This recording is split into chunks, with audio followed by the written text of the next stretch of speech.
സങ്കീർത്തനങ്ങൾ 12-ാം അധ്യായം. കാപട്യം നിറഞ്ഞ ലോകം. കർത്താവെ സഹായിക്കണമേ. ദൈവഭക്തർ ഇല്ലാതായിരിക്കുന്നു. മനുഷ്യമക്കളിൽ വിശ്വസ്തരാരും ഇല്ലാതായി. ഓരോരുത്തനും അയൽക്കാരനോട് അസത്യം പറയുന്നു. അവരുടെ അധരങ്ങളിൽ മുഖസ്തുതിയും ഹൃദയത്തിൽ കാപട്യവുമാണ്. മുഖസ്തുതി പറയുന്ന അധരങ്ങളെയും വീമ്പിളക്കുന്ന നാവിനെയും കർത്താവ് ഛേദിച്ചു കളയട്ടെ. നാവുകൊണ്ട് ഞങ്ങൾ ജയിക്കും. അധരങ്ങൾ ഞങ്ങൾക്ക് തുണയുണ്ട്. ആരുണ്ട് ഞങ്ങളെ നിയന്ത്രിക്കാൻ എന്ന് അവർ പറയുന്നു. എന്നാൽ കർത്താവ് അരുളി ചെയ്യുന്നു. ദരിദ്രർ ചൂഷണം ചെയ്യപ്പെടുന്നു. പാവപ്പെട്ടവർ നെടുവീർപ്പെടുന്നു. അതിനാൽ അവർ ആശിക്കുന്ന അഭയം ഞാൻ അവർക്ക് നൽകും. കർത്താവിൻ്റെ വാഗ്ദാനങ്ങൾ നിർമ്മലമാണ്. ഉലയിൽ 7 ആവർത്തി ശുദ്ധി ചെയ്തെടുത്ത വെള്ളിയാണ്.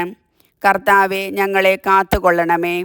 ഈ തലമുറയിൽ നിന്ന് ഞങ്ങളെ കാത്തുകൊള്ളണമേ. ദുഷ്ടർ എങ്ങും പരതി നടക്കുന്നു. മനുഷ്യപുത്രരുടെ ഇടയിൽ നീചത്വം ആദരിക്കപ്പെടുന്നു. കർത്താവിൻ്റെ വചനം.